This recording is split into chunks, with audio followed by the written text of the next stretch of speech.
ஒரு ஜாதகத்தில் குரு முழுமையான சுபகிரகம், ராகு வந்து முழுமையான பாவகிரகம்.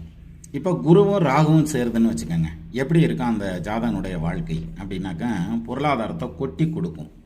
என்னன்னா ராகு வந்து எதையுமே எக்ஸாசரேட் பண்ணும், பெருசுபடுத்திக்கிட்டே இருக்கும். அவர் தனகாரகனான குருவோட சேர்றப்ப பொருளாதாரத்தை பெருசுபடுத்திடும், மரியாதை கௌரவத்தை ரொம்ப பெருசாக கொண்டு போயிடும் அப்படிங்கிற மாதிரியான ஒரு அமைப்பு உண்டு.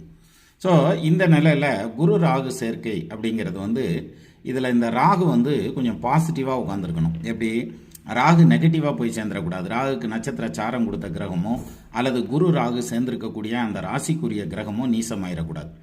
அந்த நீசம் மட்டும் இல்லை, வக்ரமாக இருக்கலாம், நீசம் மட்டும் இல்லாமல் இருந்தால் போதும்.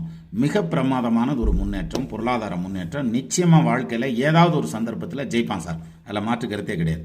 அதுலேயும் எப்படி ஜெயிப்பான் அப்படின்னா, சொந்த பந்தத்தினுடைய எந்த உதவியும் இல்லாமல் தான் தனிப்பட்ட முறையில் நிமிர்ந்து நின்று ஜெயிப்பான். தான் படித்த கல்வி அல்லது தன்னுடைய தனிப்பட்ட முறையில் தான் வளர்த்துக்கிட்ட திறமை, இதை வச்சு இந்த ஜாதகன் மிகப்பெரிய சக்ஸஸுக்கு வருவான் அப்படிங்கிறத பர்ஃபெக்டாக சொல்லலாம். அப்போ குரு ராகு சேர்க்கைங்கிறது மிகச்சிறப்பான சேர்க்கை.